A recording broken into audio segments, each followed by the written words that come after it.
any such thing to profit no Jew or leader, for bringing us the concept of Allah. And our ancient fathers, our ancient fathers is the ones that put together the holy literature that we have. Everything that we have in the Moorish science of America, the symbols, it's the prophets, it's the holy, our ancient fathers put these things together for us to learn Islam. Giving honor to Miliel, first Sheikh in the Moorish Science Temple of America, first Supreme Grand Sheikh in the Moorish Science Temple of America, first Chairman in the Moorish Science Temple of America, giving high honor to him, the brother who's spoken about in Act 1 of the Divine Constitution of Bylaws. Giving honor to the 8th Supreme Grand Sheikh of the Moorish Science Temple of America, Brother Emmanuel Braswell Bay, for being my teacher, Islam, my spiritual head. Giving honor to the Supreme Council, 7 men chosen. Was it say 7 men tried and true, chosen by you, Islam? Also giving honor to the great grand body. Giving honor to everything that's aiding and uplifting fallen humanity. Giving honor to the members who came out today. Just being Muslims, looking beautiful. Students, disciplined, right? Ready to love. Islam? Ready to love. Prophets say we need to learn to love instead of hate. We're about to enter a series of talks that are entitled Mastermind Classes via Sunday School. Because this is the goal of the Moorish Science for us to become masterminds. In Sunday school and in other meetings is where we start to do that. It's very important to become a mastermind, right? Not just in the Moorish Science of America, but in society. Because thought is the cause of it all. Isn't that what they say the prophet said? Thought is the cause of it all. So thought is the cause of your success, and thought is also the cause of your failures. Thought is the cause of all creation. Man is the thought of Allah. All things that are in creation are thoughts of Allah. Thought is the cause of it all. And we know that thoughts emanate from where? From the center. From the center, from a mind. So if you master your mind, that's what mastermind means, to master your mind, then you will master your thoughts, which is the cause of it all. Right? And you can start over. Islam? You can start over. So I'm going to have a reading from the Holy Quran of the Moorish Science of America. I'm going to read from chapter 1. It says, time never was when man was not. If life of man at any time began, a time will come when it would end. The thoughts of Allah cannot be circumscribed. No finite mind can comprehend things infinite. I'm going to stop right there because I love the verse that no finite mind can comprehend things infinite. Which means that you cannot use the mind to comprehend things infinite. That's right. Right? And we're going to point that out, why you cannot use your mind to try to understand your true self. Right. You can't use your mind to understand the higher self. Because in order for the mind to understand the higher self, it has to put it into a container. It has to circumscribe it. You have to be able to understand it, and it is inscrutable. The prophet said the thoughts of Allah are what? Infinite. They're not mentioned. And also of the everlasting of the past. Islam. Until the never new days come. Which means you can't time it. That's right. And they're inscrutable. Inscrutable means not able to understand. Right. Inscrutable. Islam. So, if you can't use your mind to find out about yourself, this is why so many of us more have a problem with studying ourselves or knowing ourselves, because we are using the wrong apparatus in order to accomplish that goal.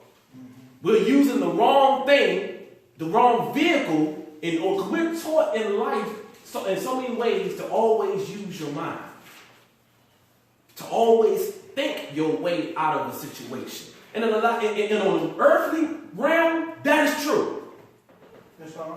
But when we're talking about divine salvation, you can't do that. You can't think your way out of this. You can't think your way out of karma. You can't think your way out into the graces of Allah. You can't think your way into virtues. Right? You can't think your way into that. Islam? Try. I mean, if that was possible, we would have already done it by now. Because we all have a desire to get to know ourselves. We all have a desire to know more about Allah. We all have a desire to be more virtuous. But the mind is not going to get us there. So it's got to be something else that can get us there. Islam? So come on, Chief Jones. Islam, before you go further on in the lesson, a lot of people don't know what the mind is. Right. So it'll be good to start with defining what the mind is. Because, a lot of us just don't know what the mind is, and the way that the word is being used. Mm-hmm. And so there's not a way that we can truly master it because we can't identify it. Mm-hmm. If you can't identify where the problem starts at, there's no way that you can execute a plan to extinguish it. Mm-hmm. And so the thing is, man, that I believe that the stepping stone of the first foundation that need to be laid is what is the mind. Right. And if you want me to, give a brief, demonstration. Well, you can, or I can let the prophet. Oh, you can do it. It's fine. Let him do it. It's fine. We can let's let the prophet define what the mind is, because a lot of people don't understand that the prophet, not only do he talks about the nature of the mind, but he talks about the essence and the makeup of what the mind is. And one of the reasons why a lot of people miss this is because they don't speak the language of symbology or the language of spirituality that our ancient forefathers spoke. We are so inundated by European psychology that we think like Europeans. Right. And so the reason why we miss it, because we got to get back to the state of mind of our ancient forefathers when we read this book. If we are still in the state of mind of the Europeans, we're going to miss where he talks about the mind. Because our ancient, before I say this, I got to say this, our ancient fathers talked about or knew about the mind and talked about the mind way before the Europeans existed. Right. They're not the creators of the concept of the mind, right? The prophet tells us, right, in chapter 7, that man means mind, right? That is true. Man is a Sanskrit word that means mind. Man comes from the word manas. In Sanskrit, manas means mind. So we knew about the mind before the Europeans existed, right? But we didn't use the word mind. Why? Because I'm going to explain why. I'm going to go to chapter 38. Holy instructions of the prophet, the soul of man. A place where you probably wouldn't think that the mind will be described at. Islam. A place where you wouldn't think. But you got to understand, the prophet said, you got spirit man, and spirit man was given a soul, a body of soul, and the body of soul was given a what? A body of flesh. Somewhere in there got to be the mind. That's right. Somewhere within those bodies or enclosures got to be the mind. Now we know that the mind can't be in the physical part because you can't see the mind. So the mind can't be in the fleshly part, right, of the body because you can't see it. So then you go to the soul, right? Now we can't see the soul like we can't see the mind. that's a good place to start looking for the mind. It's the soul of man. Islam? Again, the Greeks called the soul psyche. Psyche. That's what the Greeks called the soul, psyche. That's where the word psyche or psychology comes from, the study of the soul. Right. But we know that the Western mind, right, looks at the soul as the mind. That's why psychology, which is Greek for soul, deals with what? The mind. So now we know, we a hint by the Europeans as well, that the soul has something to do with the mind, right? Because it's what psychology or the knowledge of the mind or the soul comes from. It means it's dealing with the mind. I'm going to go with verse 3. It says, thinking, understanding, reasoning, willing, calling out these the soul, there is action, but not its essence. Right.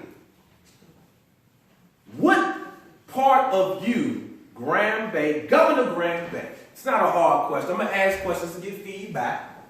Islam? But I'm not going to ask hard questions. What part of you is responsible for thinking? Spirit? No. It says it right here. What is the name of the chapter? I'm going to ask you again.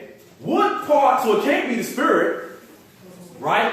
When you're talking about thought, we says thinking.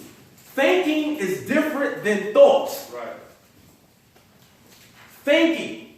The part of you that we associate with thinking is the mind. You were taught since grade school that your mind is what thinks. Right or wrong? Y'all agree? You agree, Paul? Okay. What part of you creates understanding? Is it your body? Say it again. It's the mind. In order to understand something, you have to understand it mentally. It's not hard questions. It's very simple. What part of the body is deal with reasoning? That's easy. The mind. What part of the body deals with willing? The mind. Huh? Aha. So now the prophet is telling you something. If all three of these actions deal with the mind, then he must be talking about the mind. Right? That part. Now, the problem is, I'm going to tell you some insight. I'm going to tell you how wondrous your prophet is. I'm going to tell you how non-superstitious religion is. I'm going to show you how scientific religion is. Ain't nothing superstitious about us. We knew everything that the Europeans know now, plus more. Islam? Never let them tell you superstitious. Everything that they deal with in the laboratory, we done dealt with. It just goes under different names, so we get confused. Right? So, he said, thinking, understanding, reasoning, when calling out these the soul. They're not the soul. But they're action. Right. So, new insight. The Europeans think that the mind is the soul. That's where psychology comes from. Right. They actually believe that the mind is the soul. The prophet says, no. Call not these the soul. Right. They are its actions. Right. That's all. So when the soul is in motion, it creates what we call the mind. Islam. Right? Every one of these actions in an ing, which anybody know grammar, that's action. Right. Thinking, action. Understanding, action.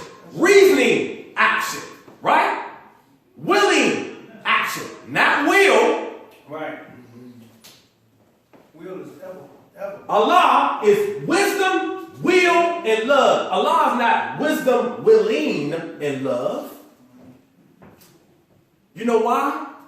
Because willing signifies making a decision or moving towards something. It's an action. So you got to will towards something. Allah don't will towards nothing. He's everything. What action do Allah need to do? For Allah to be put into action, it means there got to be something else besides him. And we know that's not true. Right. That's why the Triune Allah is will, not willing. It's already is. Will is being. Yeah. It ain't moving towards something. It's not making a choice between this and that. There is no this and that when it comes to Allah. It's only Allah. So what do he need the will to? Make sense? Right?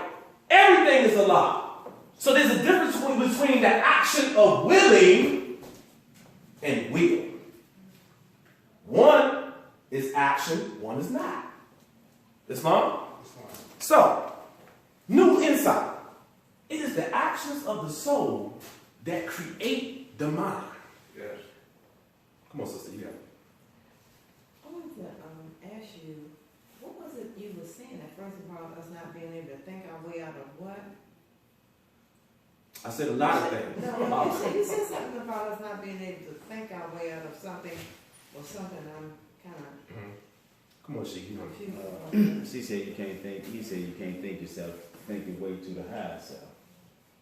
I gave a lot of examples. You can't think your way to the higher self. But what I wanted to say was in conjunction with what you were saying regarding the mind and how when that movement takes place, that's what creates the mind. And see, naturally we don't even understand that how we manifest it through whatever currents that you manifested through was because of the mind. Because of the subconscious impressions that we store in our minds during our habitual, patterns on earth, living, we store memories in our mind which breeds a certain level of thinking, understanding, reasoning, willing on its own based upon the conditionings that that individual experienced in this life or whether past lives. So our lives, when we manifest, is a product of the mind. And we are slaves to our mind. When you have a craving, that ain't the high self craving. Nope. That's the mind. High self don't need to crave anything. It's Allah, man. What do Allah need? Right. So when you're looking at, defining why you don't need the mind, you have to know what it is that you're saying that you don't need. Right. Let me say this before I call it out. Right. Just to make it more palatable for people. It's not that you don't need the mind. You do need the mind. For example, you need the mind to be able to read this book. Right. Yes. Right. Right? You need the mind in order to go to work. You need the mind to deal with all things physical. Yes. Right? To master the plane of things made manifest, you need the mind. But in order to get back to your native plane, right? Or to be one with Allah, you're going to have to, at some point, drop the mind off. Yes. And come on. I just want to read a verse. What you said in conjunction with that. The last paragraph of chapter 1 deals with the very same thing you're talking about. It says, man cannot die. The spirit man is one with Allah. And while Allah lives, man cannot die. When man has conquered every foe upon the plane of soul, the seed will have full open out, will have unfolded in the holy breath. The God or soul will have then served its purpose well, and man will need it nevermore. It will pass away and be no more, and man will then attain unto the blessedness of perfectness in that one with Allah. That's the process of dropping off the mind. Sooner or later. So if the soul will be no more, and we know that the mind is a product of the soul, we found that out in the soul of man, that thinking, will, and reason, because of the actions of the soul, it creates what we call the mind. Yes. Right? Aha! As they say in Coming to America. Aha! Right? The mind, the prophet said in chapter 1 that the mind is finite. Yes.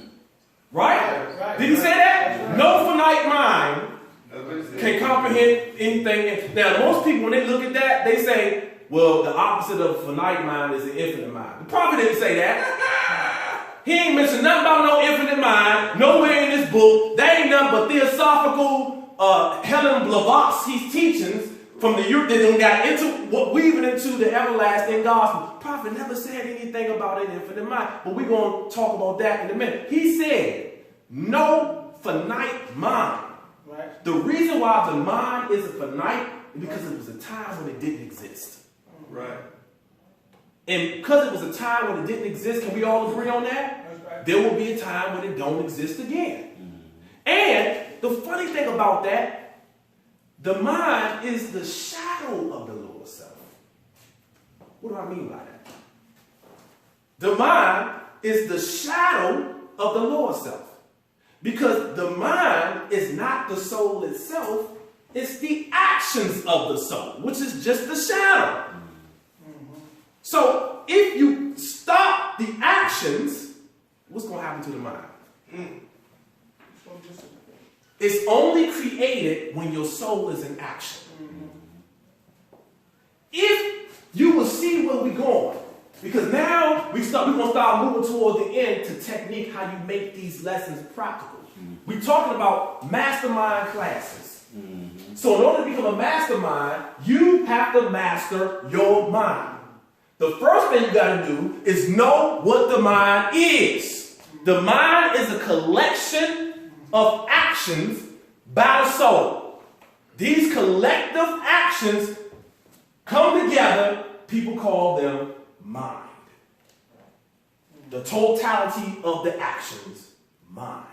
Right? So now we got that. So now we know what we need to master. We need to master the actions of the soul. That's right. Guard her, for she is That's rash. right. That's right. This is how you become a mastermind, right? Action is her delight. That's right. The actions of the soul, she loves it. She loves thinking. She loves willing. She loves understanding. She loves reasoning. That's why a lot of people are not going to like these teachings. Right. On YouTube, right? And from time to time, I say some of these things to different people.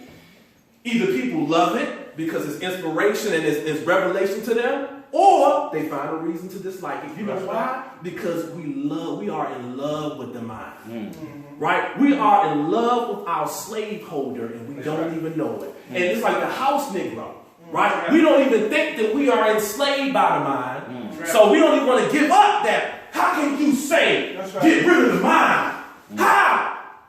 Oh, that's blasphemous. They don't know how. Because you love what the mind brings you.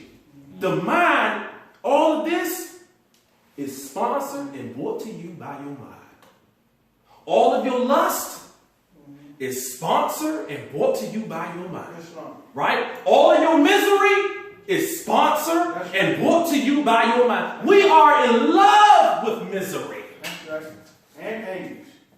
Remember what the prophet say? So the mind is the source of your misery. And you are so in love with it that you don't want to give it up. You're afraid to denounce it. Right? The mind is Satan. What did who was Jesus talking to in chapter 15? His own mind. With his own thoughts. That's right. I ain't going outside this book. There's going to be a lot of people that's going to disagree with this, but I ain't going outside this book. The prophet said it. I didn't say it. Jesus wrestled with his own thought. That's the tempter. That's right. Your mind is the tempter. And people are in love with the tempter. That they don't want to give it up. You know why? I'm going to say this too. The act of willing is responsible for your ego. Yes, exactly. Right? Free will. More. This is how you take these lessons and not just read them. Right? Dissect everything, experiment everything. If he says willing, then what is willing? We got to go further. Right? The act of making individual choices in your life is what solidifies your isolation from Allah. The act of thinking, let me just say this part, I got you, because I know you had your hand, I'm sorry. Sometimes I can't see you. Every time you continuously say that I am going to work, I am sick, I am going to do this, you are willing, right? And from using that action of the soul, it solidifies the lower self, the ego, as you being a separate entity outside of Allah. You start, let me break it down, make it more plain. You start believing that Sister Gail, right, Alan Bay, is truly a person that exists. The more you continuously use the small, the power that your individual soul has to will versus using Allah's will. See, a Muslim is one who uses Allah's will, not his own. That's the true definition of a Muslim. One who submits His will. to his right. He abandoned his own actions. He abandoned his own individual identification in this world, because that's the trap, is to make you believe that you are who you think you are. He abandons that, right, for Allah's will. That will that's created by the soul, those actions, that's an illusion. And the more I believe in it, the more I exercise it, the more I calcify into the mindset of being separated from my own higher self. Does that make sense? Oh, come on. No, I'm sorry. Come on, shoot. No, I just wanted to state that you had brought up the question of the word willing. And willing has potential force. And we know that the force is all powerful. And if you understand the lesson that Jesus gave about the force, then once you put it into action, it's all power in that direction of what you're trying to do, things that you're trying to accomplish. So if you use that force in a positive light, then whatever you put your hands to, it'll come about. Come on, sheep. So that's right. that works when you connect to the higher powers. Right. When you connect to the force. It says force is the will of Allah. Right. So when you stop doing your individual will and do his will, that's when the resurrection is a fact. Come on, brother, like it. I think where a lot of Moors get twisted up is when they use that statement that the Prophet said, you think you'll save yourself. You know what I mean? But they look at it in the wrong context. Right. You know what I mean? Because when you're thinking, you are creating a manifest. So that is something common. So you can't think from on high. Let me ask this question. First of all, that's a good point you brought up. I don't even bring that into conflict with what I understand, Right. because that's an oral statement. It's not.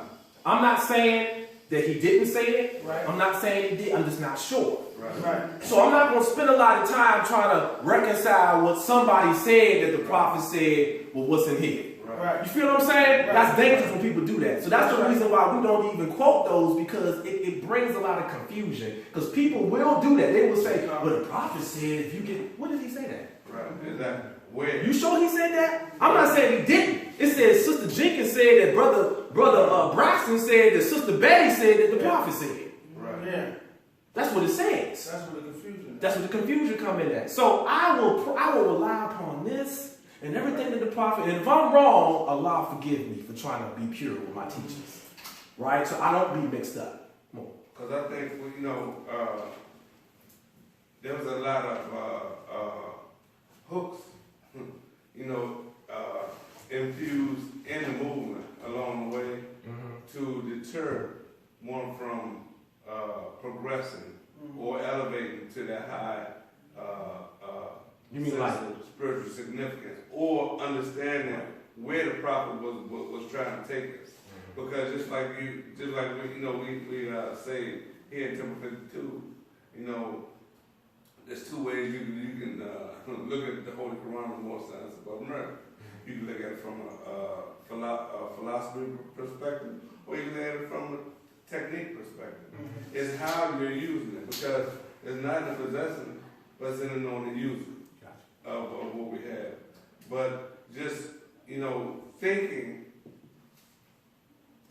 anything, how can you be able to elevate it? You just have to do, because when you think about something, that means you are rationalizing. That means, or you are creating a doubt. You know what I mean? Or what you're going to do. That's why I think that statement in the Pinnacle of Wisdom, where it says good is thy power, the want of good is evil, because it's already in your possession. What do you need to want to do something more? Got it.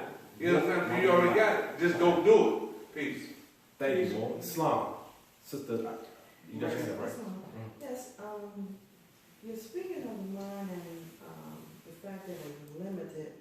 So then, what capacity have you acquired when you become a mastermind? We're going to get to that. First of all, let's talk about, okay, now we established what the mind is. We understand from a Moorish science perspective what it is. It's accumulated actions of the soul. Now let's talk about how do we start mastering it. Yes. Right? And it's everything is in here. Everything. It's in here. Everything. I'm going to read from chapter 4.